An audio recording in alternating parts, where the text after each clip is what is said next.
ਕੀਤਾ ਹੈ। ਬਾਕੀ ਰਾਸ਼ਨ ਪਾਣੀ ਹਾਰ ਕੇ ਜਿਵੇਂ ਖੰਨਾ ਪੇ ਕੋਈ ਭੁਗਿਆ ਪੇ ਵੀ ਆ ਗਿਆ ਹੈ। ਬਸ ਕਹਿੰਦੇ ਹੁਣ ਜਿਹਨੇ ਮਕਾਨ ਢੱਟੇ ਪਰ ਰਾਸ਼ਨ ਕਿਆ ਕਰੇ ਸੀ ਹੁਣ ਜਿਹਨੇ ਮਕਾਨ ਢੱਟੇ ਪਰ ਰਾਸ਼ਨ ਕਿਆ ਕਰੇ ਸੀ ਉਹ राशनदार के कारोबार से काट सकते जिन्होंने मकान ढह के राशन क्या करे सी कितने मकान गिरे हैं कोई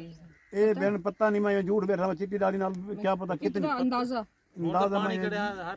अंदाजा 15 भी मकान दा ढह गया उस अंदाजा मकान ये अंदर जो उसमें जा जा दो राके में जिसमें खड़े फिलाब दे मारे सारे मुरीद खान है आप मुरादपुर इजराना ले आए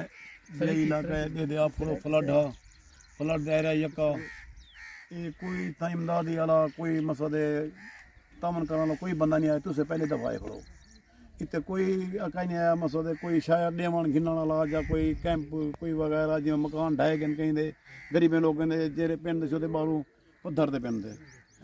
मसला है कोई तंबू डी के तड्या डी पे कोई छापर डी पे पिंड दे कोई इतने इमदादी तौर पर फिलहाल कोई बंदा